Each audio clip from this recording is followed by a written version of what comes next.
Well, hi, everybody. This is Dear Mama Sal, and today we are going to be talking on the subject of am I talking to my child or to my adult? I wanted to demonstrate and hopefully have a little bit of fun with the whole concept of, when we actually are talking like adults and when we're talking like children, because I think it helps to remember what the two sound like. And so, what I have done is I've put together a couple of questions and a couple of ideas just to start us off. But working on the principle that some of you would like some examples of how that works. Hi, Jody, welcome.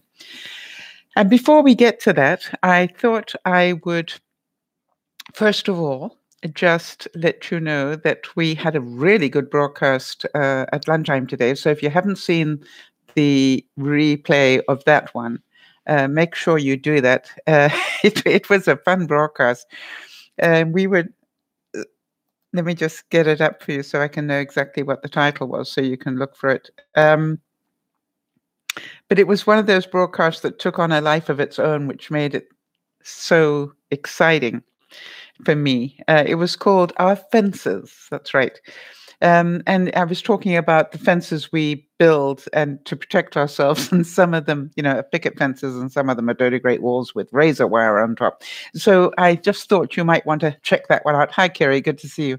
But it was a fun broadcast, and as I said, it took on a life of its own. It sort of gathered speed, and yes, and there was a tip in there for anybody who actually doesn't have a foam making machine for their coffees, but would like to make a macchiato anyway. And Jody's just saying that she's been busy making the foam. So just be careful though, Jody. I was thinking you could just whip it up in a magic bullet if you have that. Just make sure you got something that's got plenty of room in it because you want it to start to create the foam, but also to make dense foam, which takes a little bit longer. I would say it takes my machine about 2 minutes to get that aeration done properly. So that's just a good thought. So you got a ninja. Well, that'll do perfectly. Yeah, whether it's a ninja or a magic doesn't really matter. So, that's a really good one. All right, let me think. Where are we? Just a couple of thoughts and prayers. Erin is still struggling. She didn't get the results she wanted last week, so we're waiting to hear an update from her for this week. But let's keep her in our thoughts and prayers because she's really had a tough couple of months of it. However, Lauren is doing a lot better, except that they've kept her in hospital because they can't get the equipment that they want for her to get home. And it's simple stuff like the right cushion and what was the other thing, Jody? One was the right cushion and there was something else that she needed. I can't remember what it was, but it's amazing. And it's actually stopping her being able to go back home because they want her to have the right stuff when she's there. So, sometimes these things are not easy. Plus, if I understood it correctly, Lauren's mum also is in hospital at the moment. So the two of them are both there, which is scary for them because they've got there's another child in the process here. Well, there is a child. I'm not sure how old Lauren's sister is. Yeah, was it the right mattress? Yes, maybe that's what it was. I know that was something else. I knew the cushion was one thing. All right, so moving on. Jody is continuing to be the trooper that she always is, and she beats up on herself a lot because she's human, and we'll forgive her for that. And she's really been struggling. Now, she really did a great thing. She actually picked up her big girl panties and put them on recently and managed to organize because, their car failed on them some months ago. And she actually managed to organize transport for herself to get to all her medical appointments, which was wonderful because, that should be paid for. That's not something she should have to be renting vans to do that. Any medical plan should be able to cover you for that. So, Jody, I know that you said that you got covered all the way through June. Is there a chance that it will be an ongoing thing at all? Because hi, Chip, glad to see you back here. We've got some fun stuff for you today. I know you enjoyed the noontime one, Chip, so I'm hoping you'll enjoy this one as well. All right, so that is what the situation is there. Kerry, how did the job interview go?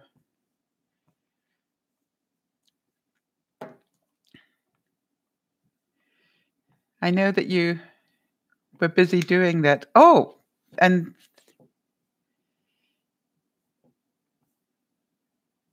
well, that is super. Hi, Beth. Good to see you. And Beth, I just want to tell you that I feel so much better that your badge is on the way.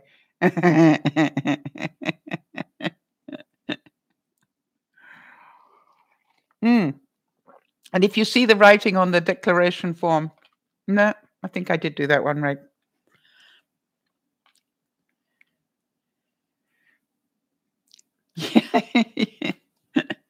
Yeah, don't over expect it. I'm not sure if it's going to come in by camel or how it's coming, but it's on its way.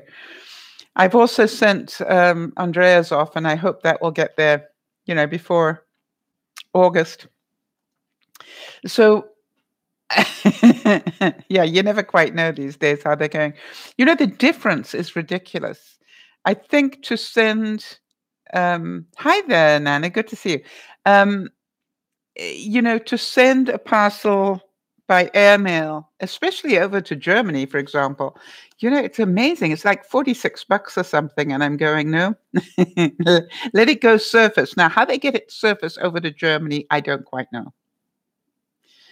You know what I mean? I guess they fly it to a certain extent, and then after that it goes by land. But it was just like, it sounds so stupid when they say, would you like it to go surface mail? And I have this vision, I don't know about the rest of you, of somebody actually, I suppose they could send it on a boat, but somebody literally paddling a canoe across the big pond to get it to Europe. But that's just my sense of humor, I guess.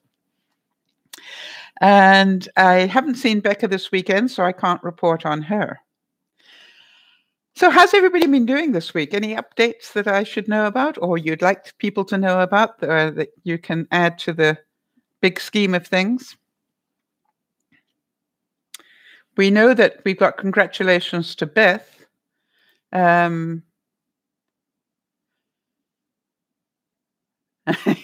Yeah, you have to have that sort of mind, don't you, Trip, to be able to see that canoe full of parcels, going across.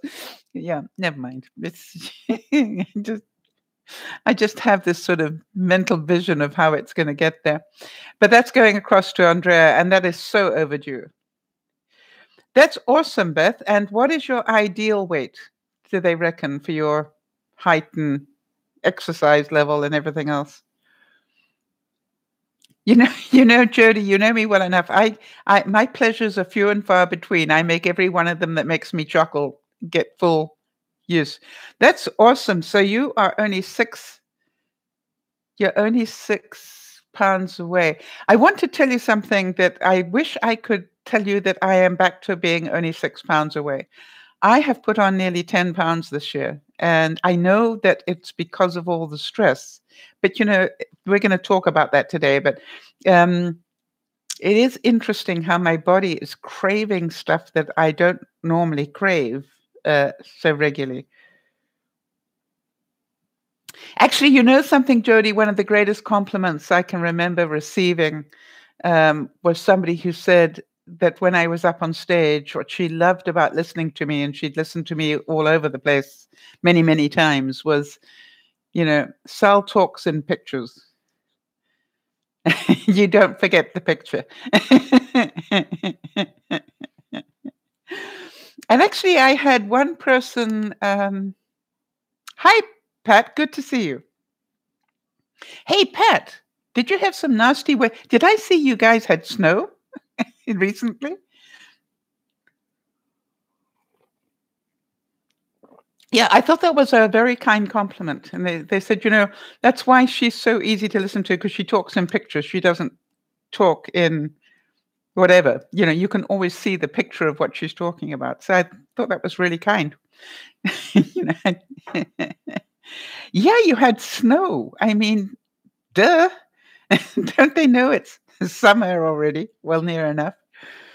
Anyway, so congratulations to myself. I don't often do that because I did manage with Jody's help, and I thank you for your support on that one, Jody. I did manage to get Beth's thing out, and I did manage to get Andrea's out this week. And I cannot tell you how much time they took. So I just wanted to say that I am now sort of moving on to the next two. The next two I have are Becca and somebody else. I can't remember, that are way overdue, that I promised mugs to, and I never did get around to doing them. So they are going to get done before I pack up my craft room. So Jody, I'll let you know which the second one is, because we're going to get both those out next week. So I was very proud of myself. And for those of you who weren't here at lunchtime, my achievement of the week in the craft room, because I have these little moments, my reward was to actually make these little goodies. Aren't they just the cutest things?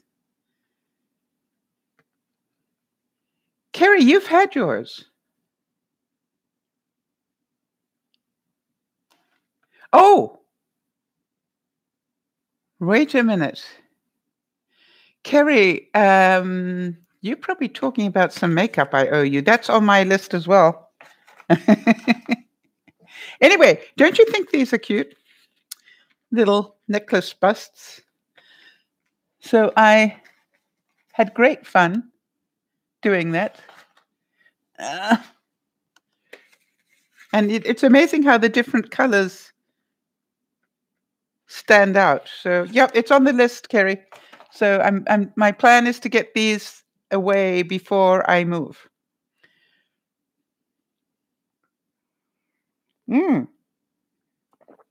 Good. All right. Now then, where was I? Today we're going to be talking. Ah, that's so cute. It's actually your mug, not a Sal mug.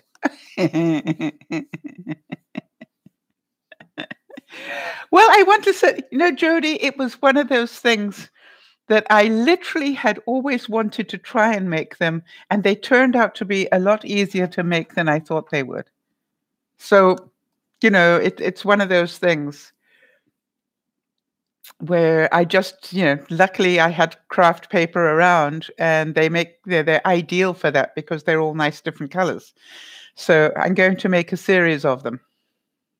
All right, here we go. Today, and we're going to talk about our inner child. I had a special request to do some inner child work from a couple of viewers, so I thought that we could perhaps just have a little moment here. And I hope some of you are going to have a sense of humor about this, because I think it requires a sense of humor. Why do you feel like you're getting stabbed, Kerry? You hurt your left ankle. Ow, that's not fun. Hi there, Kim. That is Kim, right?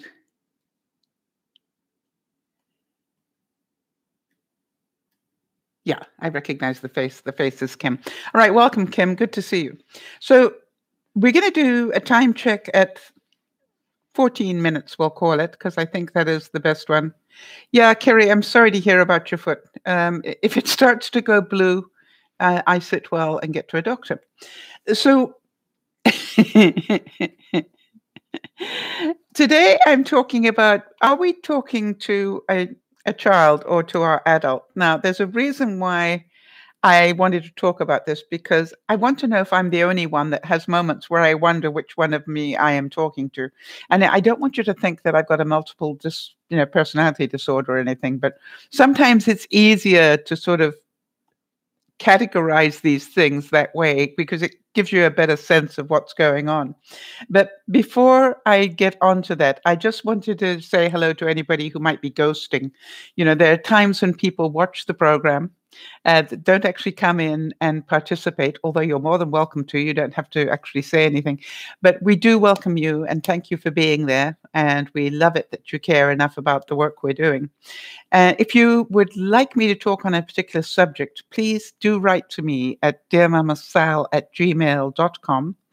I won't mention your name unless you particularly ask, give me permission that I can do so. So, and also for those of you who are part of the program, know that just as soon as I can after the broadcast is finished, I take down the chat. Sometimes it takes maybe up to 5 minutes to do that, but I get there as fast as I can. The first thing I do is to take down the chat and then sort the rest of it out later. So just know that you are pretty safe. And if there's anything that I think might be embarrassing to you or contentious for you, you will notice that I will ask, is it okay for me to mention your name on this one? So that's really an important thing for me because I know not everybody wants to have their stuff talked about, and I totally understand that. So the question is it my child or my adult speaking? And first of all, before we get into this, can I just remind you all that I am not a doctor, a psychiatrist, a therapist, or anything like that. I am just a human being that's been through a bit, and therefore, as I've always said, it's just my opinion. So hope that it helps some of you. One of the biggest problems I found when I started doing work on myself was, A, how come I never knew about this before? But secondly, how come nobody ever put this in English? How come, that you had to read incredibly thick books with incredibly difficult words in it to be able to understand what was going on? Do any of you relate to that? And so one of the things I remember saying one day was, if I ever get really a lot better on this stuff, I'm going to actually try and put this into English for people because I think it's really important that they understand it that way. And that has been my mission for the last 5 years, is to try and help people step by step to take a different look at what's going on and hopefully grow a bit in that process. And I know because some of you have written and told me that it really has helped. So I'm going to give you some statements, and what I want you to do is, let me know whether you think this is a child or an adult speaking. But before I do, I wanted to start off by just asking you, can you tell when you're in child mode as opposed to adult? Are any of you aware of that yet?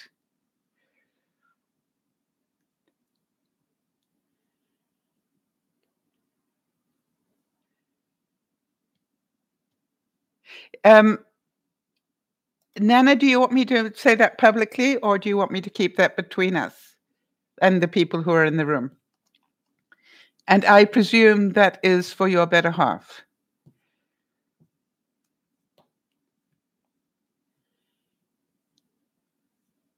Yeah, so I wanted to know if any of you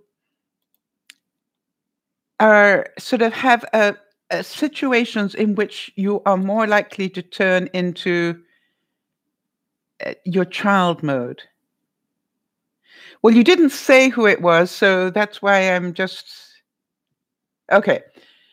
I'm going to leave it as it is then. All right. So I wanted to know when you're most likely to have a childlike response as opposed to an adult. And is there a certain situation? For example, I find I get a bit childlike when I'm sick. Do any of you relate to that? I get a bit whiny too. I get a bit whiny too. And by the way, Nana, just in terms of that, all the best. I'll keep my fingers crossed for you both. Yes, sometimes when you get overwhelmed. Yes, do you find that? Yeah, and that's why I mentioned it, Kerry, because I think that's one of the questions that I have, which is how can you tell you're in that mode? And one of the ways I can tell is I do find I get a little whiny, even when I'm talking to myself. I definitely, and I think it's one of the red flags for me. Yeah, so in the overwhelm, yep. And how about when you think you've done something wrong? Do any of you have a child response then?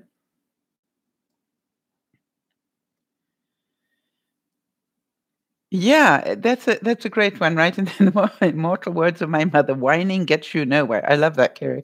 Yes, whining, but we all fall into it. Though we know better, right? We know that that isn't a good idea. But I do find that there are certain. I find that when I'm ill, when I think I've done something wrong, I'm afraid I revert very quickly. So obviously, I've got some interesting history on guilt stuff. So, have any of you had any of those moments this week? Just so we can sort of get some examples of when you might have them. I mean, I can give some, but I just like it when we can get some of yours rather than always being mine.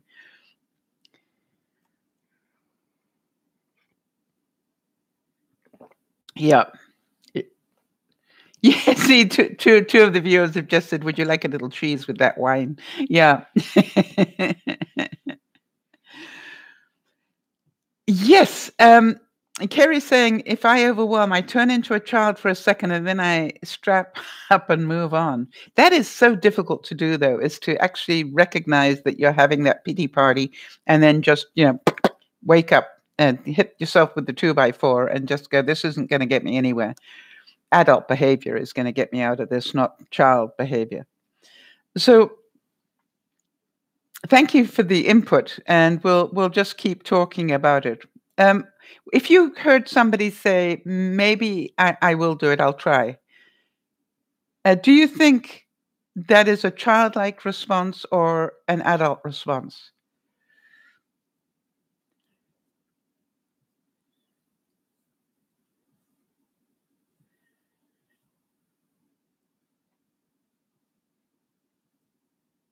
Okay, so Jodie's saying she thinks that's a child response. Why? And that's what I want you to think about. Why do you think it's a child response rather than adult?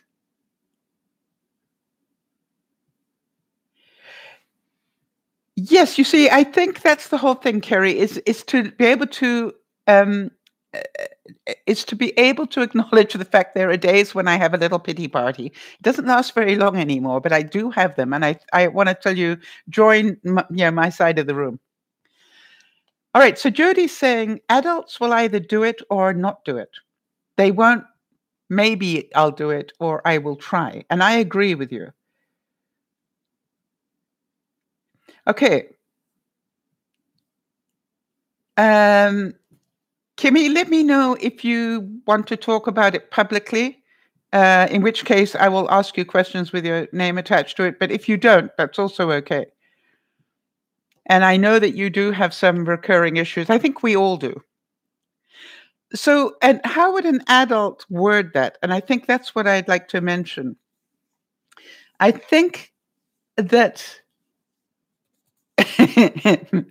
Sorry, I'm just laughing because Pat's written up there. It's my pity party and you're not invited. Right. And I can see you stomping your foot on that one too. So, what would an adult say? I believe that an adult would say, "Consider it done. I'll get back to you if I hit a problem." But how many people actually say that, right? Yes, or I'll give it my all. Yep. See, and what happens is, how many of you, sort of write 3 pages of um, excuses on how you may fail instead of just going, "Okay, I'm on it." And not I'm on it, but I'll try, but it might not succeed. Da da da da. You see, all the adults that I've spoken to, they don't say that. The adults go, "Okay, thanks, I've got it. I'll go and do that for you." Um, so you understand the difference. They don't waste everybody's time giving all the excuses why it might go wrong.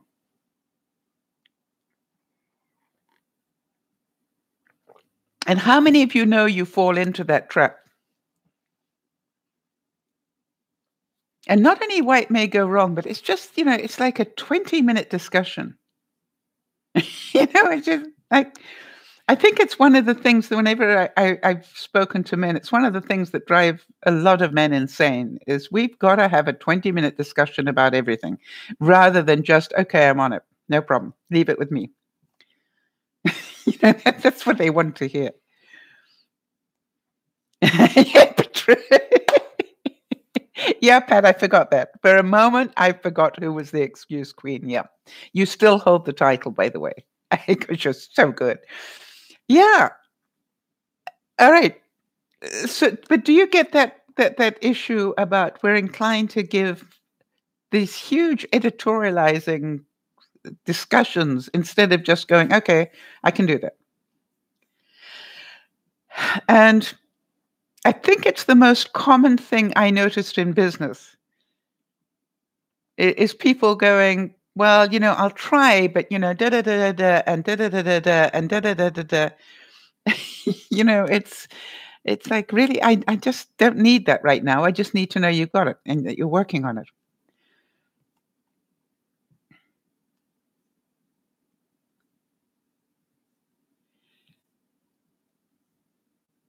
Wow. So, Kim, that's a really difficult situation to be in. And we were talking, I don't know if you got to see the lunchtime broadcast, but we were talking at lunchtime about some of the addiction issues. And, it's a difficult thing. If you've lived your life with addiction, you have my full sympathy because I know how difficult that is. I mean, I was addicted to cigarettes for most of my life. Yeah, Kerry, you're right. Adults either do it or they don't do it. And that there's no maybe, and they don't feel guilty either. And so that's why I'm saying it's more likely to get an answer like, okay, consider it done. I'll get back to you if I hit a problem. They don't expect to hit a problem. They don't expect to give excuses right up front. They actually presume it's going to work out. Okay. So, Kim, you're in a situation where somebody you lived with stopped for a year and then started again. All right. So they fell off the wagon. So here is the thing, Kim. That is so difficult, and you're scared the person will die. It's possible, but you understand you cannot fix them. You do know that, right? That's the most important thing. And what happens is you also cannot live your life walking on eggshells for them. You need to live your life, and they need to get help.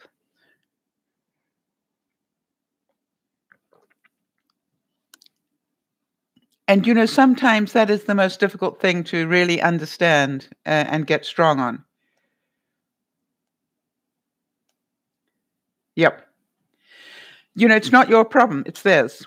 But the only thing is, if you've ever lived with somebody with an addiction, you become codependent to it if you're not careful. I certainly did that, and I know that's not a fun place to be. Hi, Jamie. Good to see you twice in one day. Hi, Belen. I think it's Belen. Welcome. Big hugs. Did you happen to be ghosting, or do we know you from somewhere else? And I'll let people tell you where. I don't think I've seen your name before. That's such a fun name. Um, and if I have, forgive me. But I'll let people tell you where they're from so that you get an idea. But welcome. I'm really glad that you came in. All right. So here's the thing. How many of you know that you waste so much time with all these, these excuses and reasons why? So that's why I wanted to talk about it a little bit. So, how many of you have heard somebody say something like, "Oh, one day I hope to find the time to do that"? Now, is that an adult or a child talking?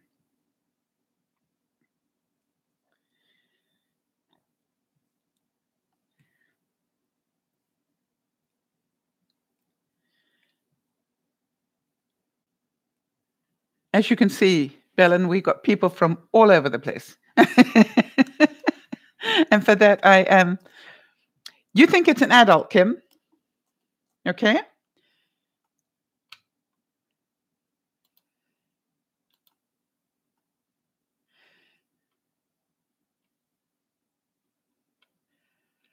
All right. So here's what I've noticed. If you're talking to a really confident person, they actually wouldn't say that. A real adult person, I'm talking about somebody who's really got their stuff together, wouldn't say that. They're more likely to say something like, "Hi, Amina, welcome." They're more likely to say something like, "Oh, I've got it on my bucket list, but obviously it's not important enough yet for me." All right. They they don't talk about, oh, if I find time or whatever, because they know that they make time for the stuff that they want to do. And so they'll acknowledge that. All right. Yeah, I've got it on my list, but it hasn't reached the top of it yet. They're much more inclined to answer it that way. Not if I find the time, you know. We all find the time. Isn't that true? We all find time for the stuff we want to do. I don't care how busy you are. If you really want to do it,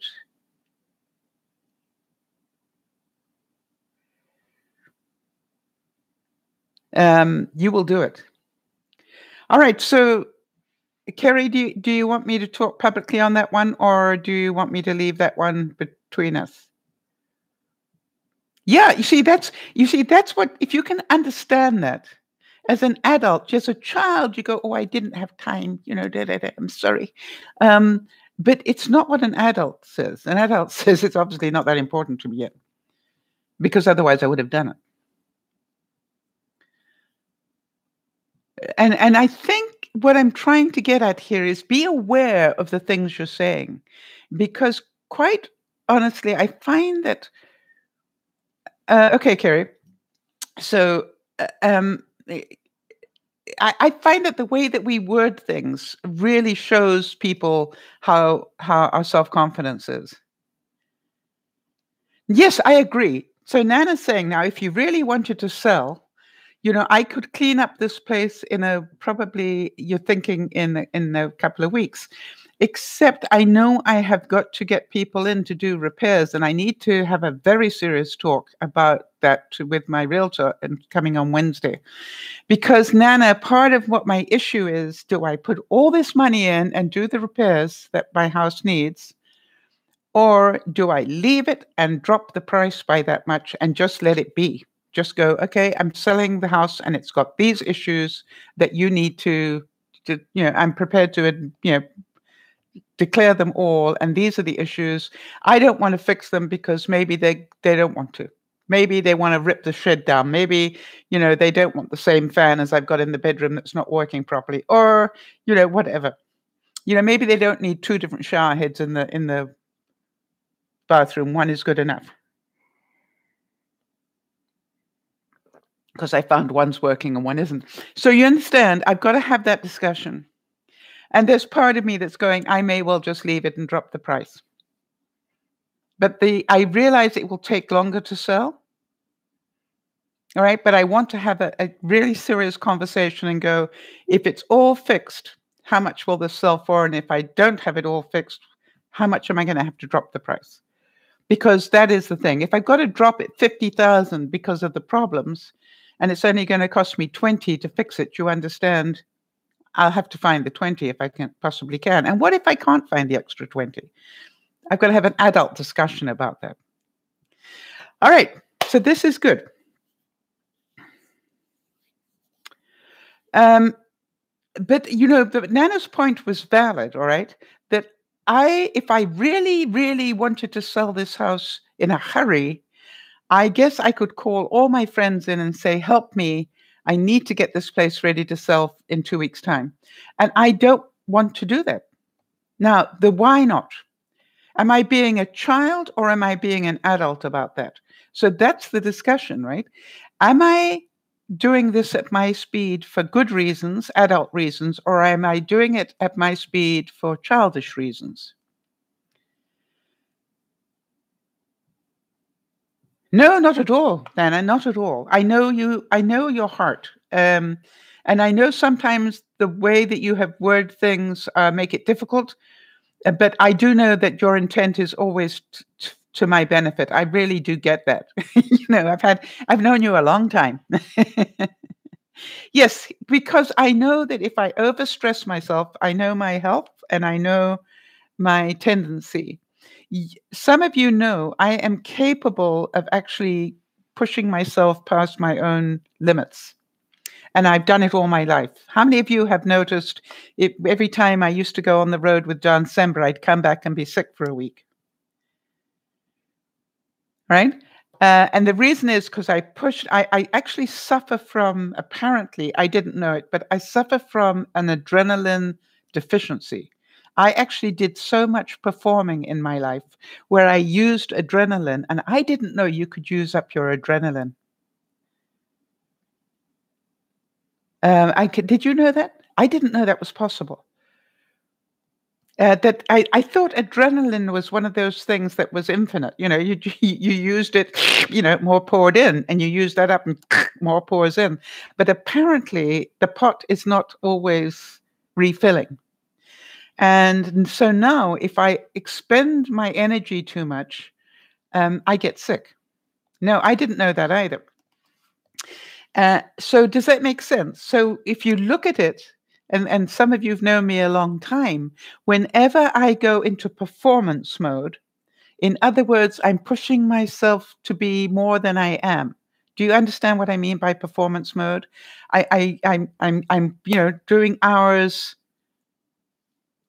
I'm doing hours that I wouldn't normally do. I'm up and in performance mode for too much. I know how to do it. I'm an actress. Right? I know how to project that, but it takes a toll out of me. Yes, I'm on, if you like. Yeah. Okay. It's the same thing as Jody always says to me, I know how sick you've been this week. I can't believe you did the broadcast. And the answer is I can turn that switch on most times if I really want to. Last week, I couldn't turn it on for both broadcasts. I was able to turn it on for one, but, I would have been lying to you if I'd done a second. And I know you guys know me well enough to know I will do the broadcasts I'm capable of doing. And when I'm just not up to it, I'm not going to be able to do it. And so that's a really important thing to know. You didn't know that it was infinite. What about stress? I think, something, the interesting thing about stress, Chip, would you like to give me what your experience of it is? Because I'm going to really hit you with a difficult one here, but I think stress-related issues are self-inflicted a lot of the time. For example, I could give myself that self-inflicted stress of saying, I have to be ready to show the house by the end of June. All right? And maybe the work that still needs to be done is actually 2 months, not 1 month. And so I could give myself that deadline because that's what adults do, is they give themselves a deadline and work to it. I've decided for the first time in my life, I'm going to do it at my speed, not at somebody else's speed. I'm going to do it at my speed. I know what needs to be done. I've done a pretty good job of it so far. I've done my bedroom, my bathroom, the living room, the dining room is just tiny bits. It's finished 99.9%. I've got very little to do in the kitchen that's left. I've got my art room and my craft room. Those two different rooms, and they, quite honestly, one is a nightmare, the art room, but it's probably going to end up being a nightmare. But I've got some bigger boxes now so I can huck things in. How many of you going good thinking, Sal? Because somehow it looks much neater if it's all in boxes. Right? That looks a whole lot neater than what was in it. And so that's what I'm going to be doing. But it's a self-inflicted wound. I can set a deadline, but then I will have set that deadline and stress myself. All right. So if you're not stressed now, that was one of the strange things I found, Chip. Do any of you relate to what Chip is saying?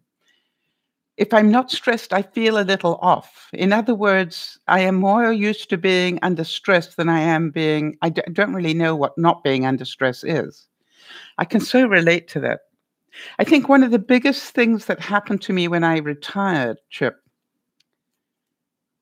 was how many times I used to say, "Oh, yeah, it's Sunday, I've got to get da, da, da," and go, "No, no, no, no, you don't have to do that anymore. You don't have to get this huge list of things done because it's Sunday."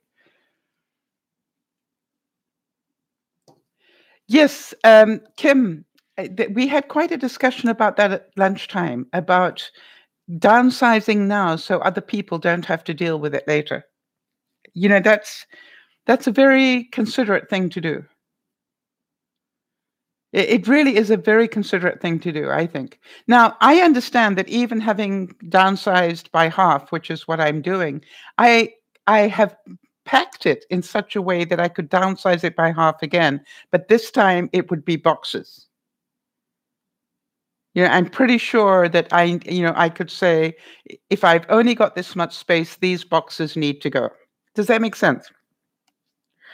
Okay. So there are an awful lot of people, though, and this is the discussion I want to have, that would see the fact that I am doing this way as childish behavior. And I am aware of the fact that my inner child, doesn't want to let go of the house. I understand that, nor does my adult. There's part of me that doesn't, but there's another part of me that is consistently packing stuff up.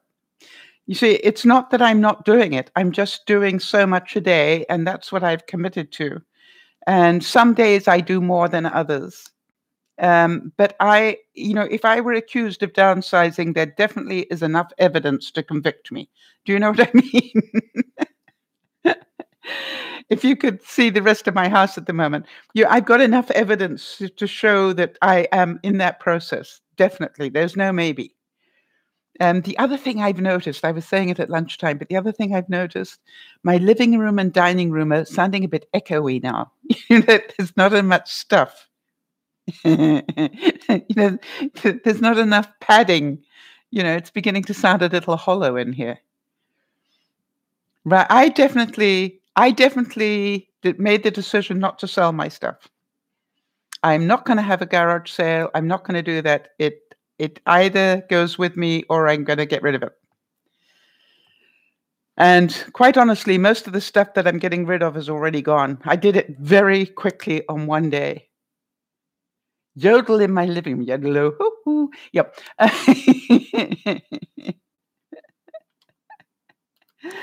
All right. Now then, have any of you ever done this one? And I wonder, I need you to get really honest on this one because it's important for us. I don't know how to do that. Can you do it for me? Have you said that to anybody, or have you had anybody say that to you?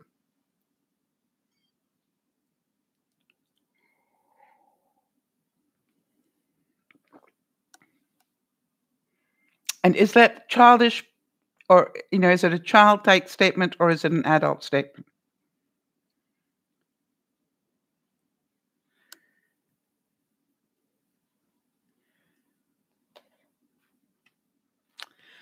All right. Yes. So Jody immediately comes back with enabler. And Nana says somebody who's lazy. No, not necessarily lazy, though. Although I get your point, and I'm certain everybody chuckles with that. Yeah. So for me, it probably is more of a child statement than an adult one.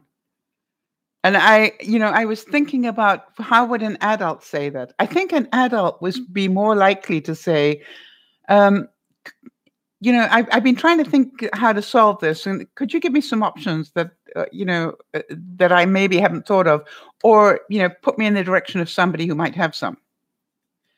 So do you understand what I'm saying? Because an adult who takes responsibility is going to own the fact that they've given it some thought, but maybe they're missing some options here. Yeah, it depends on the circumstances, exactly, as does everything in life. But I believe that the adult goes for, let me work on fixing this, and I am accountable for fixing it. Or either I find somebody to do it, or I pay somebody to do it, or, you understand. And it's not a maybe. It's the same thing as the reason I am procrastinating about all these things that need to go down is because maybe it's possible, and that's what I'm going to try and find.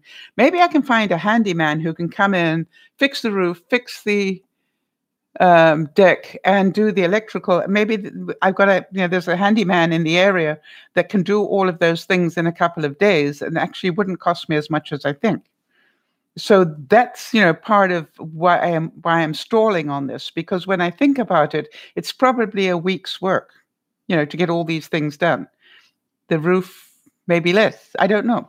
So I look at it and go, before I make the decision which way to go, I've got to make sure I got all my research done. That's the way that I'm looking at it, and I just don't want to make a hasty decision on that. So, how many of you understand what I'm saying about if you're accountable in your statements, then that is an adult type statement. And you can even say, look, I'm a lazy little so and so, so I'd rather not do this. Do you know anybody who would do it for me?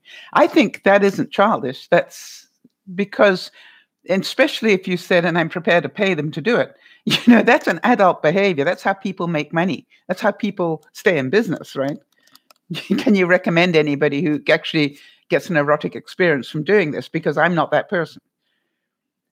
And so, it's a bit like, making these things, right? It's like, could I have gone and bought these somewhere? I think so, probably. But I didn't want to. I wanted to make them. So what I did was I spent a lot of time actually trying to find out um, whether my silhouette thing actually had them, and they did. I did a lot of research in it. And then I thought about it for a while. Do I really want to spend the money to get that template? And I thought, yeah, I do. I like making the pendants. Yes, Kim, and that's the whole thing. I've been ripped off before. The last handyman I had, ripped me off pretty well. So I understand that now it actually is worth doing a little bit of research. And also sometimes it's worth not doing the repair. The truth is, will the house sell more quickly if I do the repairs? Yes. But on the other hand, if the price is right, that's not an issue. By the way, if you're new to the broadcast and would like to be updated when the next broadcasts are scheduled and so forth, please make sure you subscribe, and not only by clicking the little bell here on YouTube, but also, I use Facebook as my general communications tool. And also I put up all the notifications about broadcasts that are upcoming on Twitter. By the way, how many of you actually watch for those notifications to come through on Facebook and Twitter? And how many of you just wait for it to come through on YouTube?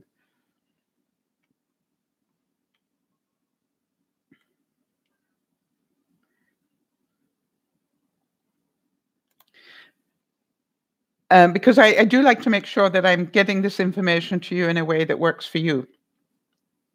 And I noticed that some days,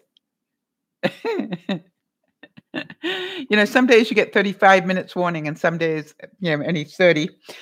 You know that I got distracted when you only get 30. So here's what I want you to do. If ever you see me put up a 30-minute warning, I want you to smile and go, I wonder what happened.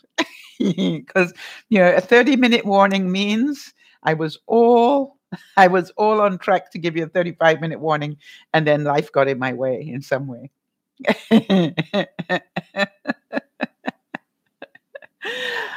All right, so here's the next part of this discussion that I'd like to have with you. And I really appreciate the fact you guys are participating in this, because it's when we can talk about it that it actually becomes, I think, a lot more acceptable, and you realize you're not the only one that does it. So do you think that it's more like a child to give excuses? than an adult. So I want to try and find a red flag so that when you start doing it, that you can hear what's going on and you go, wait a minute, that's an excuse. Yeah, that's an excuse. Therefore, I'm in child. And that's a red flag. So do you want to give me some of the excuses you are most likely to give for whatever reason? For me, obviously, things like I didn't have enough time is one of them. Another one of mine is didn't feel well enough. Um, that's quite a good one for me.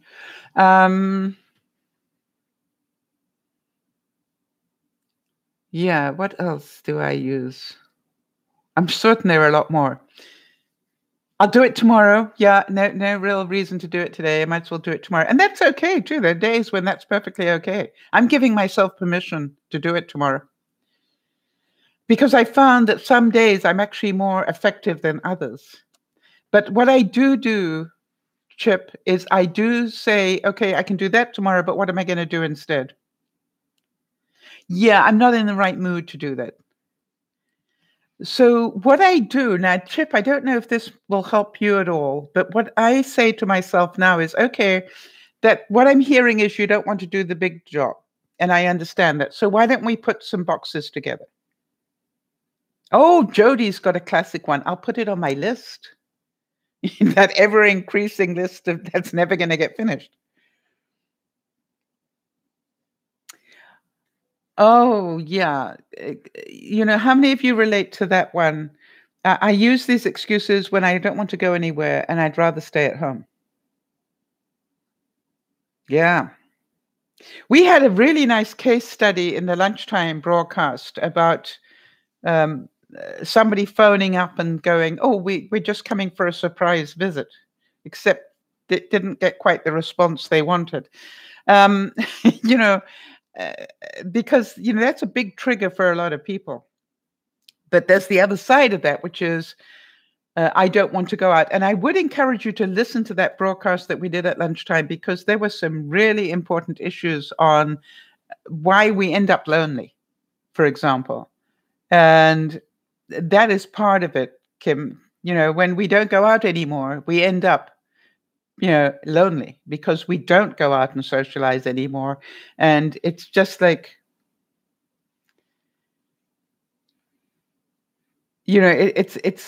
it's of our own doing. We stopped making the effort. Yes, Chip, I found that really helps me. It's okay if you don't want to do that. What are you going to do instead? And you know what I found, Chip?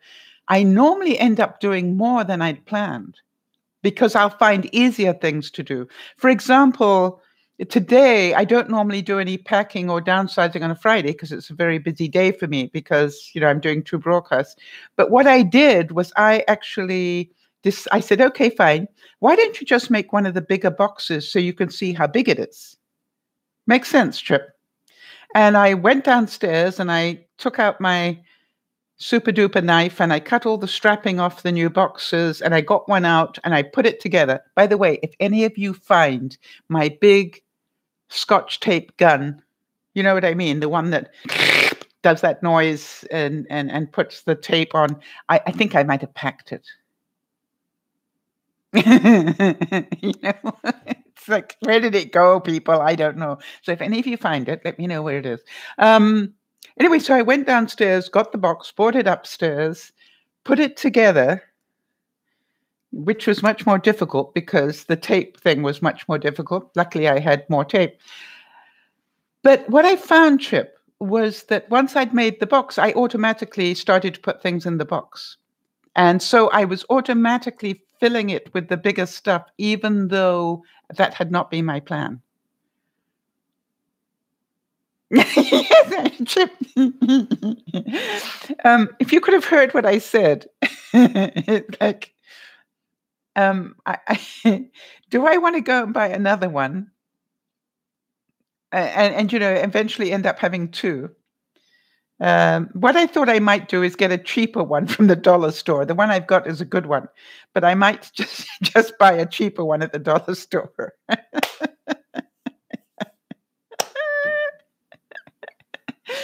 It's the gun. It's not the tape. It's the actual gun that you put the tape into that's gone. And I'm going, okay. I'm quite normal. Now, could I have, oh, I can't do any today because I've lost the gun. It's not a good enough excuse anymore, Trip. That's the kid, right? So now I'm going, okay, fine. You can still put a box together. In the days before they had those tape guns, they put boxes together. So just get off your butt and do something. Yeah, I'm actually quite normal, Chip. People, put me on a pedestal I don't deserve. I'm quite a normal human being. But it's not going to stop me. I'm still going to do something today. Every day I said, what did I do today? If there were, if somebody came in and said, okay, I believe you're downsizing. Is there enough evidence to show that you tried to do that? I've got carpets. I live on a 2-story house. I've got carpets rolling down my staircase at the moment because I'm removing carpets that don't need to be there, because what I saw when I went visiting different houses is houses without carpets look way bigger. And so I'm not going to remove the one under this table, but I will remove some of the extra ones, even though it'll make my house a lot cooler. And it won't look like I love it as much. But you know something? That's not the point. It will look bigger. And that's what you're really selling, is the size of the house. So the question is, if you all know that you give excuses, and I think we've established that, right? That we all do give excuses. It's not just me, right? Can I get a check on that one, please? Does anybody else own, I give excuses? So if we admit to that, can I ask why? Why do we need to give all these excuses? Why do we need to justify these things?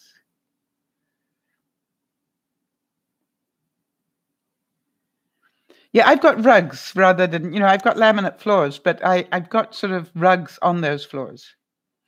Yeah, so I think that's the question I wanted to ask today. Where did we learn to give all these excuses, and why?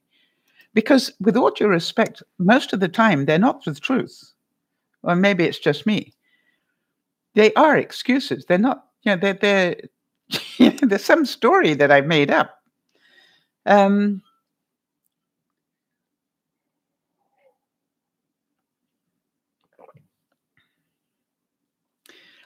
Because the kid in you is weak. Interesting, Carrie. All right, so Kim's saying she learned it from her parents. Yeah, but the parents taught us other things that we chose not to continue. How many of you had parents who taught you things that you chose not to continue? Thanks, Kim. It was the first one I ever made. All right, so we all hopefully had parents that taught us some things that were absolutely not true. And so we have chosen not to continue them. That's a choice. If you still continue to tell children that there is a Santa Claus, that's a choice. It's not the truth. And that there is an Easter Bunny, that is a choice. It's not the truth. It's like we choose to tell these lies to children. Do I still sell my cups? Yes, I do. However, I'm struggling to get them out at the moment. And yes, I sell them. End of story. All right. So my question is, do we use these excuses because we're scared to tell the truth? That's what I wanted to ask you from your experience. This whole discussion that we started with at lunchtime today was about, do you actually have to say yes to somebody who decides to put a whole lot of stress on you without discussing it with you first?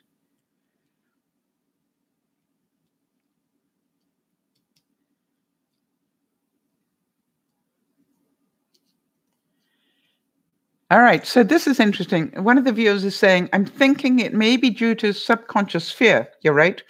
Fear of what's next. The future isn't planned quite yet. I thought,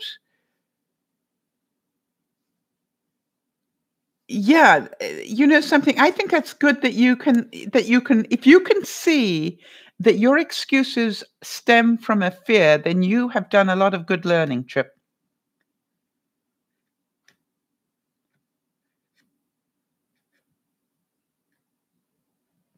That to me, if you can own that your excuses are a lie that you put out there to cover up a fear of some sort, I think that, big round of applause, because a lot of people do an awful lot of therapy before they ever get to that point. And you remember what I said, wasn't it Jerry Jampolsky, Dr. Jerry Jampolsky, who said, love is letting go of fear, right? Love is letting go of fear. And this is just like, excuse me, I'd love to say yes and tell you that it's okay for you to come visit me without suitable warning. But the answer is no. I'm sorry, I need more lead-in time than you're giving me. And, oh, no, but we wanted to give you a nice surprise. Well, no, this would not be a nice surprise. This would be a very stressful surprise, and that's not what you wanted. So therefore, the answer is no. But if we can find another date, maybe in a couple of weeks or so, I'd be happy to work towards that. And how many of you know that, we just need more words around telling the truth? We just haven't, I think it's part of the problem. Hi, Maria. I think it's part of the problem that nobody ever gave us the words. And that's why I was saying at lunchtime about putting fences up. And we need to be able to do this in a way that doesn't sound rude, but on the other hand is the truth. Yeah, and one of the views saying many times my situation is more an explanation of my medical situation than an excuse of why I can't do something or I need help doing something. And that creates stress for me. I think 100% true. How many of you relate to that? If you are not firing on all your cylinders and somebody wants to surprise you, that's fun for them, but it isn't fun for you because of all the medical situation that you have and the reorganization you may need to do to be able to accommodate that many people or, whatever. And, for some reason, people think surprise parties are a fun thing for people. I, for one, have told the people in my life, don't ever give me a surprise party. Please. If you love me, don't give me a surprise party.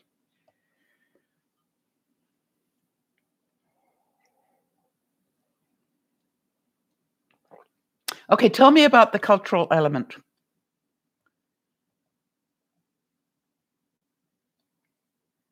Yes, I don't like surprises either. I have memories of my husband throwing me a 40th birthday party where he brought in a male stripper. I got news for you. This was not a surprise I wanted, and it certainly wasn't a present I wanted. Yes, I think, though, here is to the viewer who's talking about this family and friends trying to visit without prior notice. You could never say no to them, but you were never taught how to say no to them.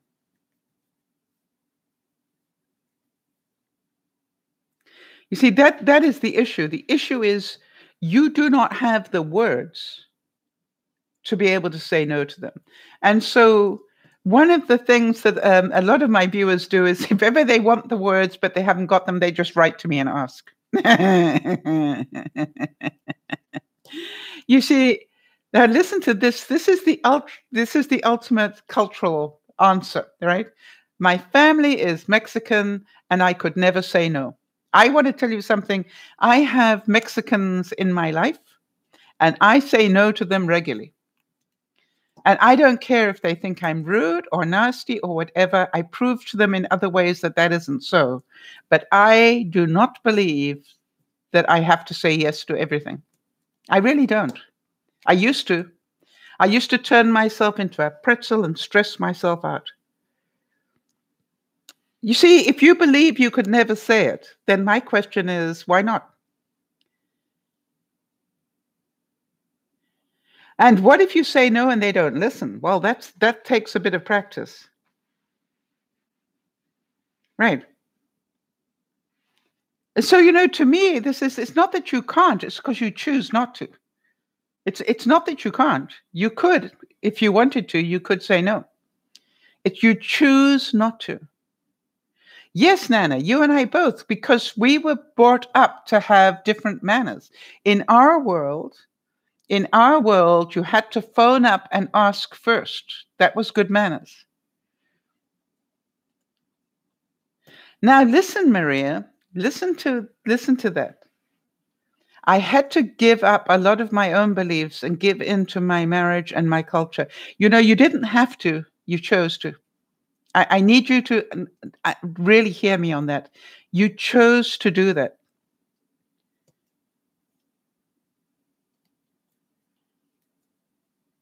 All right. And I understand about the cultural thing. This, both Nana and I understand, and a few other people, that you do not visit people without discussing it with them first. That's how we were brought up. That's good manners, the way we were brought up. Some other people in different cultures, the door is always open.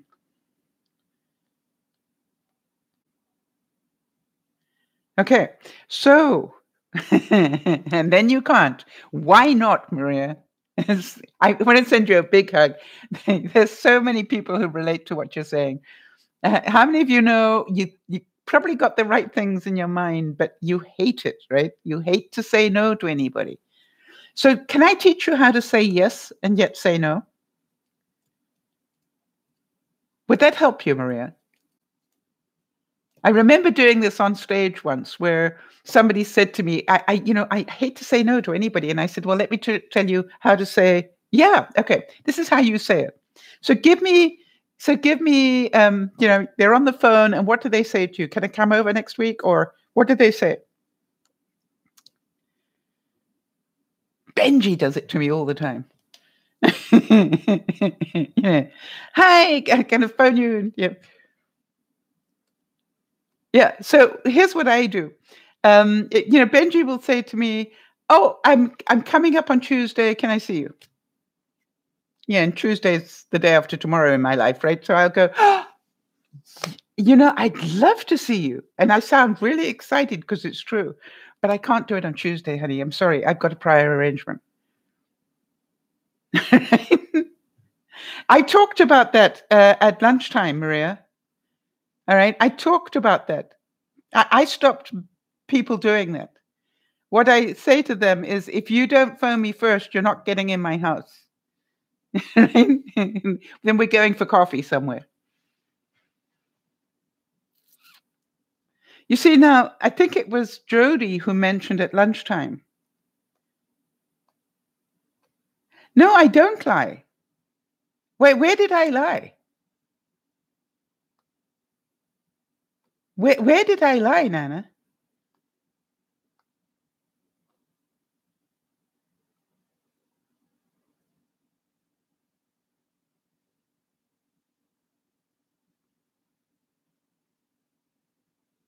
Yes. Well, to me, yeah, if people just turn up in my doorstep, I don't think I'm duty bound to let them into my house. I'm sorry.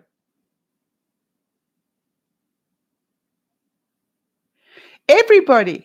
It's not about how good a friend you are. I want to tell you, my really good friends wouldn't even dream of coming to visit me without calling first. That's how well they know me. Right? That's how I look at it. And if I told you I had a prior, that was the truth.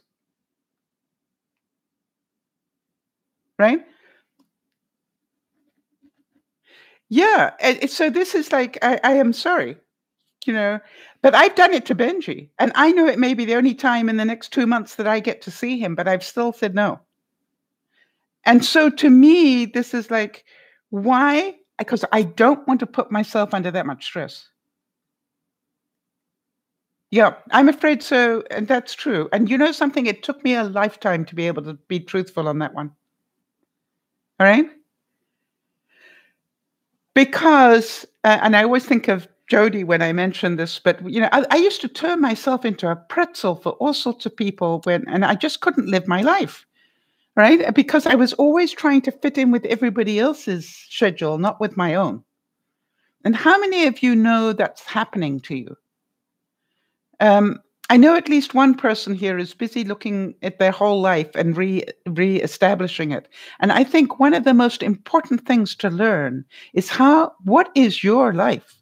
I was talking at lunchtime, for those of you who missed it, I was talking at lunchtime about if you had to give up one room in your house, which one would you give up?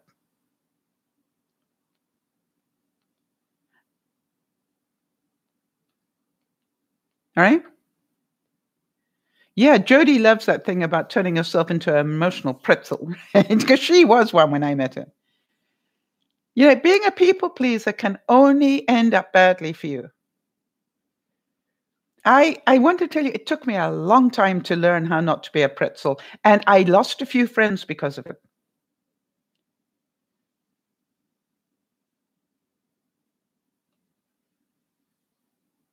Yes. How many of you think that you're going to die if you say no to somebody? And you know, it's just like,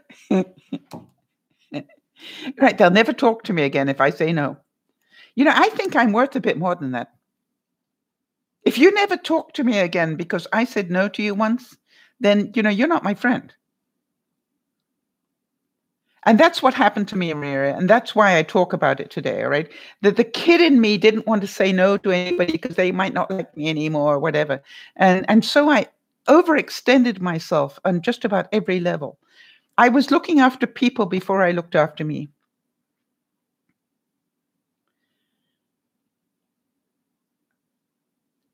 And yes, it's an element of them not liking me. Well, I got news for you. I've got friends who love me because I can say no. For example, let me give you an example. For those of you who know of Yvonne, Yvonne offered to help me in the garage a couple of days this week. And guess what? On both days, I wasn't doing well. And the strange thing is that the first time she said it was after 9 o'clock or something. She said, "I'm available now if you'd like to go into the garage." And I went, "Nope, I've just got into my PJs, so I don't want to get undressed out of my PJs and into my get dirty clothes again. So I'm going to pass on this one." And then the next night I had am I the only one suffering from serious allergies this year? And so the second night I said, before we even get there, let me tell you, I'm suffering from really bad allergies, and I was yesterday, and you can probably still hear it. And this is after I've had antihistamine, so you can imagine what it's like before. And so I'm going to need to say no again. And it's not about that I don't love you and I don't appreciate it, because I make sure I say that. But what I'm saying is, as an adult, I need to look after me. It's the cottonwood. Is that what it is? I want to tell you something. It is not doing me any good at all, Nana. I wake up and do any of you relate to actually having to open your eyes physically because they're so gummed up that you can't open them? And then, as you can hear, my sinuses are totally messed. My throat is half closed. But other than that, I'm doing really well.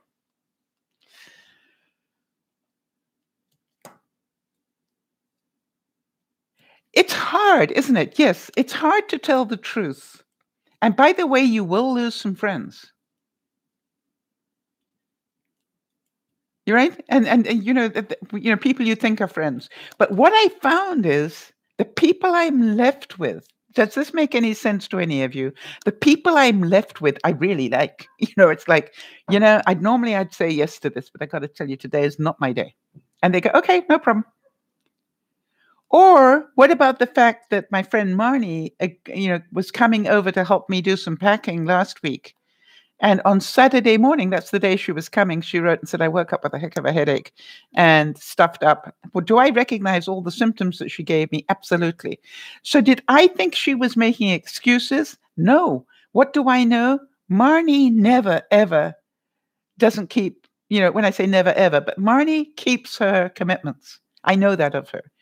So for Marnie to break a commitment, what do I know? I know she's really sick. Oh, Maria, what a great comment. Wow. What a great, yeah. Okay, people, what I'm hearing here, for those of you listening on the replay, Maria's saying sometimes you just don't want to find out who's a true friend and who is not. Right?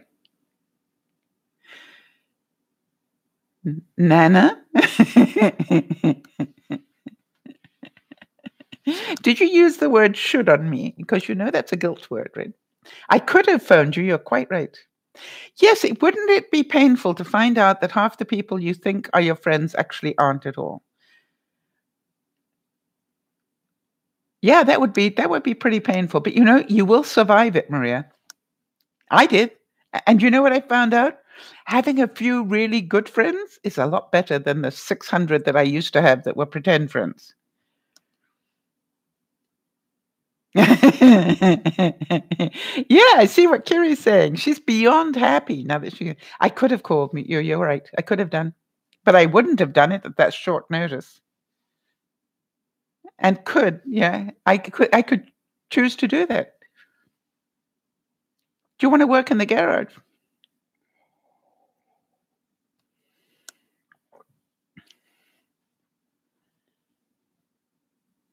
Yes, exactly, Nana. You see, I think as an adult, but so here's the thing I want to turn around on you all. Okay, Kerry, big hugs to you, honey. Thank you for being here. So I want to turn this around and I want to give you this assignment, if I can. Yeah, you got over it, Maria, but your child would be upset, but your adult gets over it because it's actually a lot easier. So what I'm hoping is in this discussion, you might have become a little bit more aware of the difference, all right, between your child behaviors and your adult behaviors. How many of you can see that better now? You see, Maria, I think you're more than capable. And I think that what happens in your life, you can blame it on your culture and you can blame it on whatever you like. But the truth is, excuse me, you make that choice every day. I can remember, for example, I don't know if this makes any sense to you, Maria, but the Mexicans in my life, and I and one of my adopted sons is Mexican, and they invited me to their house at 7:30 one night, and I pitched up at 7:30, and they were horrified, and they said, "Who arrives at the time that they said they're going to be there?" I said, "I do." All right, I do. You tell me to be there at 7:30. That's the time I'm there. Well, nobody does that in Mexico. We're not in Mexico. Yeah. And I'm a Brit. But my background is Brit and I am a Canadian. So you tell me 7:30, that's the time I will be there. So let's have that discussion right now. I'll gladly wait, pour me a drink, leave me a bottle, and go and finish getting dressed or whatever you need. That's fine. But next time, if you don't want me here until 8, tell me 8. Don't tell me 7:30. How many of you agree with me? I wasn't hurt or upset. It's like, just give me a bottle of wine and I'll sit and quietly wait for you. Preferably some peanuts or something to go with them would be nice. But it's like you can blame the culture and so can I. Right?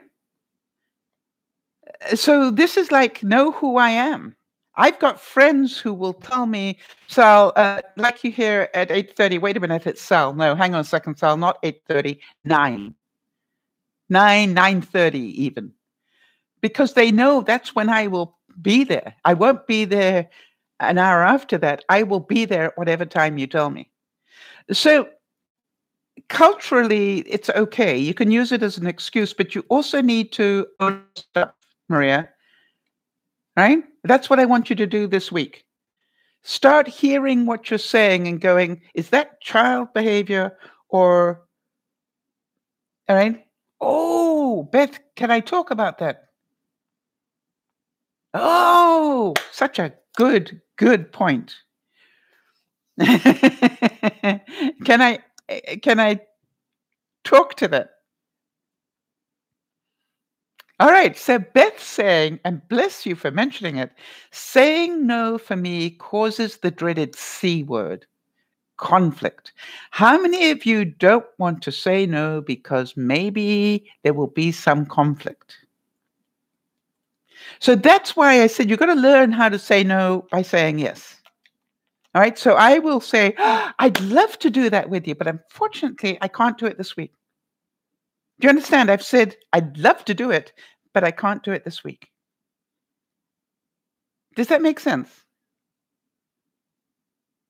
Because that is the truth.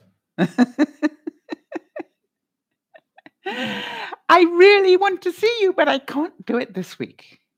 I had somebody say to me, I can come on either Tuesday or Thursday. And guess what? I had both those days already booked up with other things that I could have moved if I really wanted to, but I didn't. So I said, neither of those dates work for me. What about Wednesday the following week?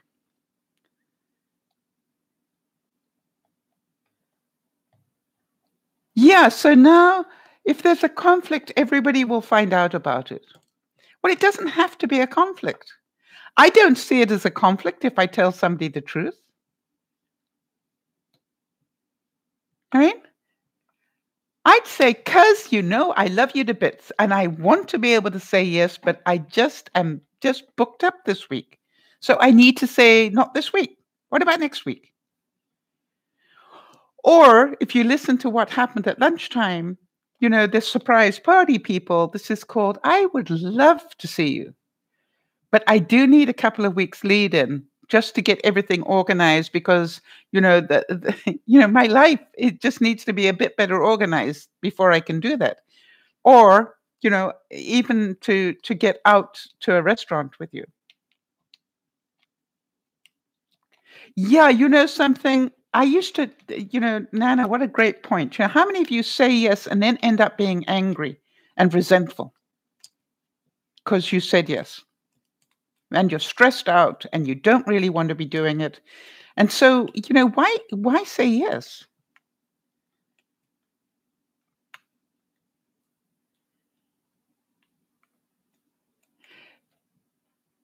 So to me, I've done it. I did it for so much of my life, people. I don't want you to think this is easy for me because it wasn't.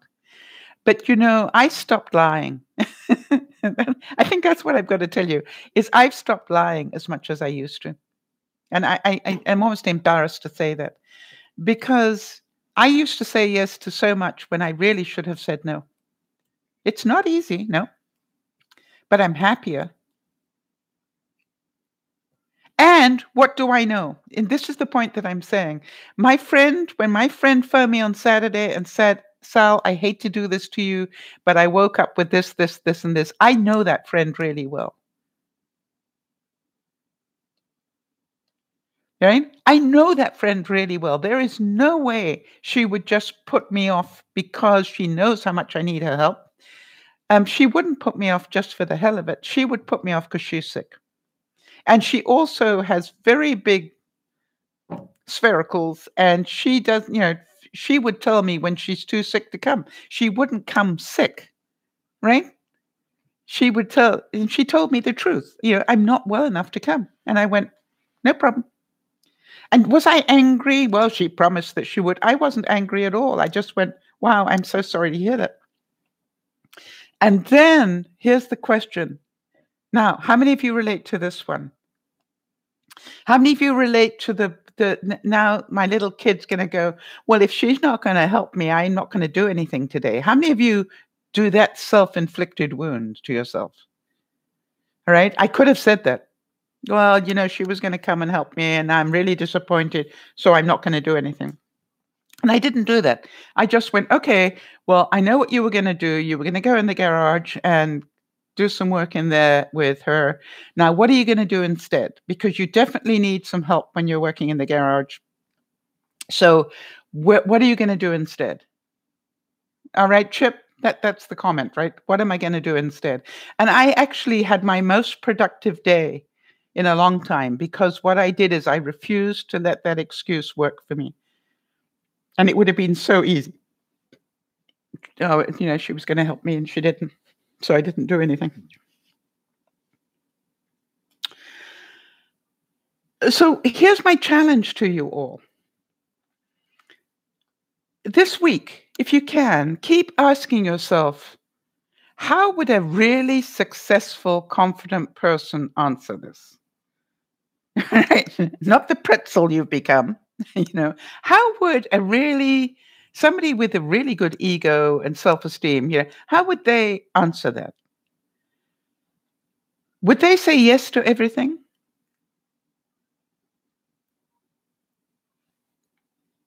I can remember having one boss once who was an expert at being a social butterfly.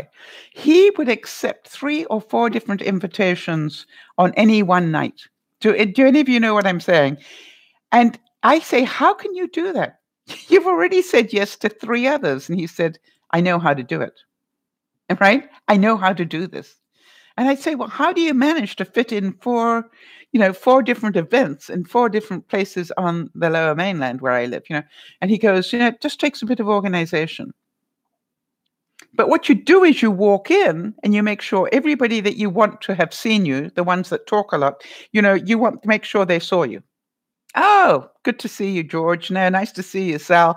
Hi, Jane. Good to see you. Chat, chat, chat, chat, chat." And then you get out of Dodge and go to the next one. Now, what happens is somebody comes in and says, "Sal was due to be here tonight. I haven't seen her." Guess what? If you said hello to the right people, they go, "Sal was in earlier. You didn't see her?" Meanwhile, you're at the second event where you're busy picking on the right people to say hello to and chit chat, chit chat, chit chat, chit chat for maybe 10 minutes. Boom. You don't say goodbye to anybody. You just fade out of just fade out of the back door and onto your third event. And he said he could fit as many as 6 events into an evening if he really wanted to. And that's how the politicians do it.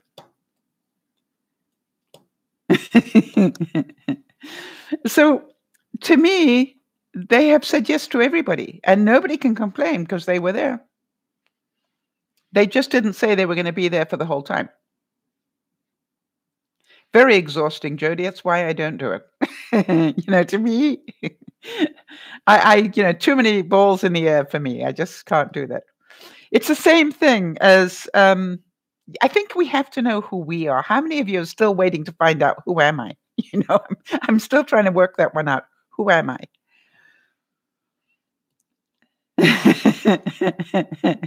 And I found out that who I am is a lot quieter and a lot simpler than I thought. I found out since I've retired that my speed is not nearly as fast as I thought it was. You know, I found out that I can get a lot done, but my time clock is completely wrong. No wonder I had so much problem. How many of you got a really weird time clock? And I'm trying to work out whether that's my child or my adult. Yes, if you like to be an introvert, be a good one. I'd like to think that Einstein probably was a bit of an introvert. You know what I mean? Just because you're introverted doesn't mean you're stupid.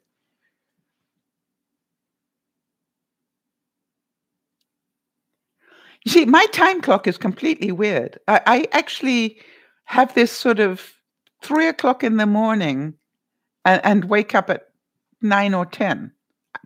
That's my natural time clock, apparently. Now, I keep trying to tell myself there's this voice in my head that thinks I need to be normal. Can you relate to that? There's this voice that keeps saying, "What if you went to bed at 9?" And I'm going, I never go to bed at 9 unless I'm forced to because I've got to get on an aeroplane or something. Even if I try to go to bed at 9, I still don't go to sleep until 2.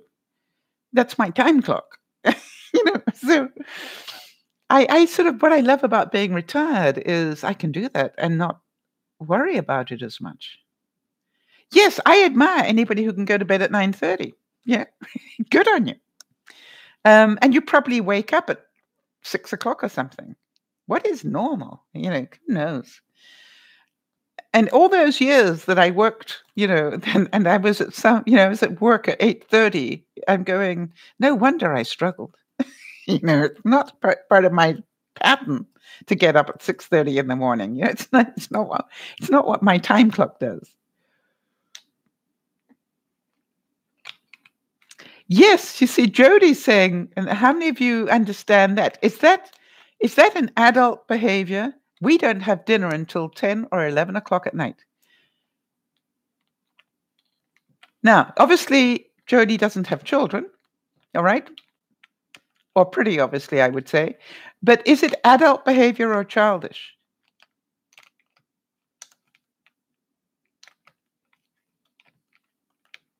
Right. And in Nana's household, they eat at 4. So you understand that's called totally different time clocks. How many of you eat breakfast later in the day? Sometimes have lunch before you have breakfast. Do any of you do that? You see, I'm trying to get rid of these old patterns that I thought were my life. And I'm going, who says I have to start the day? Who says I have to start the day with breakfast? Why can't I have dessert to start my day? This is my life. I can do what I like. But boy, does it take a lot of energy to get over those patterns. Right? And there's that whole thing, breakfast is the best meal of the day. Yeah, so I'm going to enjoy it.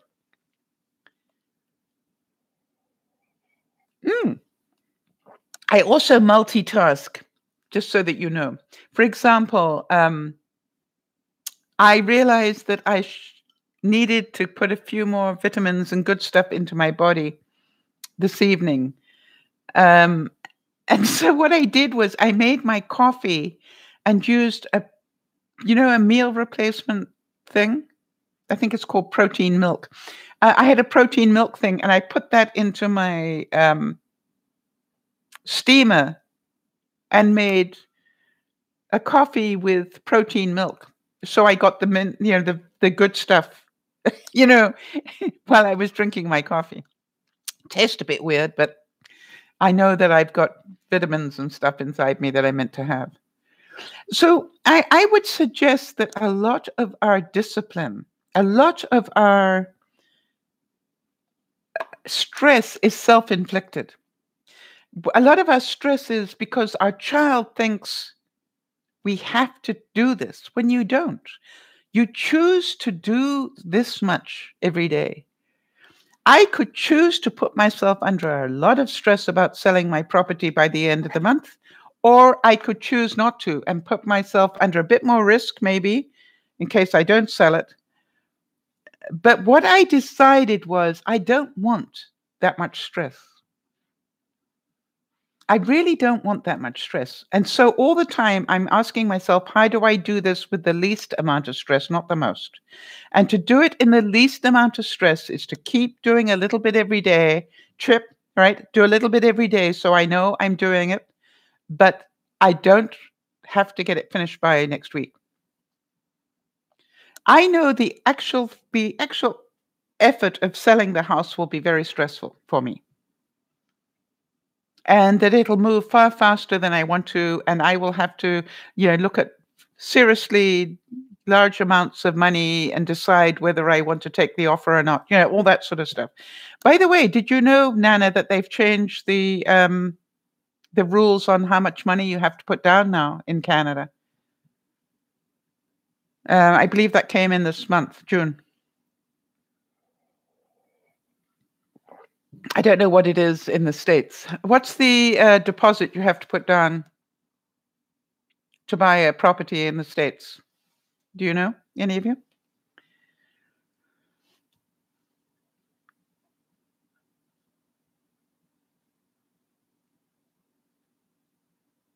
Hi, Colette. 6% has to go down? Okay. So I think they've put it up now in Canada that you have to put 20%.